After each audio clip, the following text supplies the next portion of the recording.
Well, the Scottish Lib Dem MP Jo Swinson, who says she's no fan of Mrs Thatcher, has argued it's time for her to be recognised and says there's a hint of misogyny in the vitriol aimed against her. But not everyone agrees. The First Minister of Scotland, Nicola Sturgeon, was asked about it at the weekend and replied, "Steady on." So, should she be recognised? And if not, why not? The SNP MP Alison Thewliss joins us now. Should there be a statue of her in Parliament Square? I think that's a matter for Westminster Council. That's their decision whether to grant that or not. But from my point of view, there's certainly lots of other women that could be honoured before Margaret Thatcher. There's already a statue, as you've said, within Parliament. And we need to look at the broad spectrum of women that could be honoured in such a way as having a statue. Right. She was the first female Prime Minister in Britain. Isn't that a big deal? It is a big deal, but you have to look at that wider context. And certainly if you were to put the statue in Glasgow, it's not something I think my constituents would welcome, given the impact that she had on the economy of Scotland. But this is to stand alongside Churchill in Parliament Square. Would that not be appropriate? I think it's fine to say that you honour the first female MP, first female Prime Minister. That's absolutely fine. But as I said, there's a statue already in Parliament, and there's lots of other women that also need to be honoured for their part in politics and their part in public life. So who are you suggesting?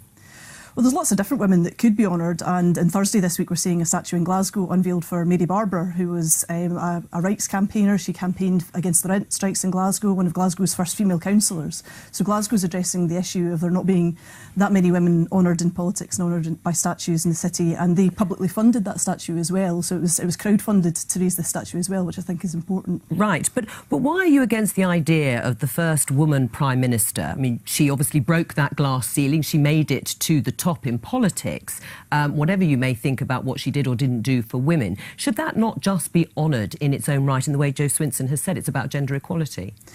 As I said, there's no reason why that can't be honoured. And it's a decision of the council whether or not they want to go ahead and allow for that statue to be raised. The argument there's not enough room in Parliament Square seems absolutely daft. It's a big square and you could certainly put as many statues as you like in there. Teresa Villiers.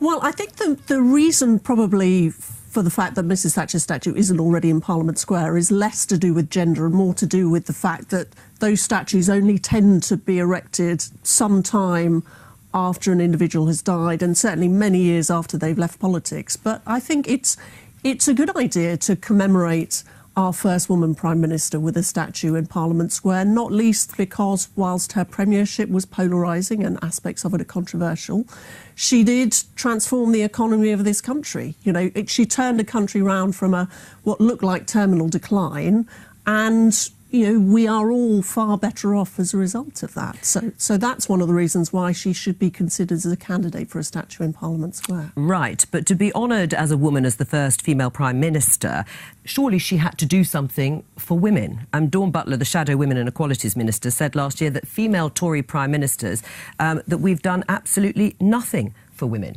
I mean, should politicians really accept that if they hadn't done anything for the rights of women, then why should they be honoured in that way? Mrs Thatcher enabled, millions of women to start their own business, to get jobs they wouldn't otherwise have got, to buy their own council house. There are a whole range of things that she did for women in this country. So I think, she is deserving of a statue. Alison Thewliss? I would disagree with just about most of those points, given the impacts, the economic impact on Scotland, the long-term impact on women in Scotland.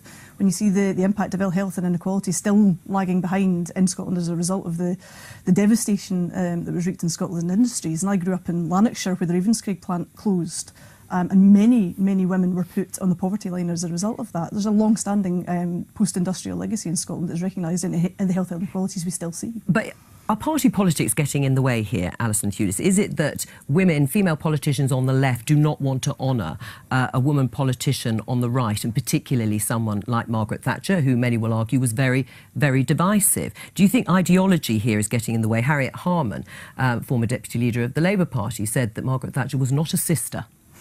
I think there's plenty, as I said, there's plenty of other women you could go about honouring. There's plenty of women through the suffragette women, through the causes for equal rights. Sure, but lots of different women. What's the answer to the question? Do you think there is a problem with women on the left trying to honour somebody like Margaret Thatcher from the right? Well, I think there's a question for women on the right as well as to which women on the left that they would honour. It shouldn't be divisive in that way. It should be which women do we want to recognise from all sectors, not just from politics as well.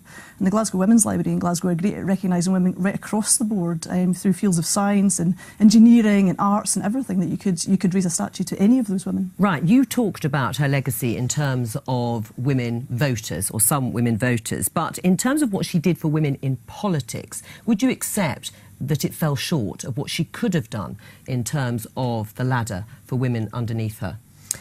We certainly made more progress in more recent years, but that's been a slow sort of process in many democracies around the world. I mean, it is certainly the dramatic increase in the numbers of women in Parliament. But she had the power to do something much more, didn't she? I think I certainly would very much have wanted, you know, the remedy of the imbalance to have started more quickly in politics than it did, but that shouldn't detract from the fact of Mrs Thatcher's huge achievements in a whole range of spheres. But for all the years she was in power, she only promoted one other woman to the cabinet. That's a pretty poor record, isn't it? I think the bigger problem was there wasn't enough effort made to get more women to stand for Parliament, to select more women candidates for the Conservative Party. So the reality is there were very few women MPs to promote. And I would certainly acknowledge that it took the whole political class too long to wake up to what a problem that was. And I'm glad that dramatic progress, has been made since. What about a statue of Nicola Sturgeon? I think that would be fine. It's funny that. But she is Scotland's first female First Minister. We recognised the first Minister in Scotland in the statue Margaret of Donald Thatcher was the first female Prime Minister. And she has a statue already. Donald Dewar was the First Minister in Scotland. He has a statue at the top of Buchanan Street in Glasgow as the first female First Minister in Scotland. I'm sure in time that may well come, but she's still serving at the moment. You don't usually put up statues of serving politicians, so I think that's maybe something for the future. Alison Thewliss, thank you.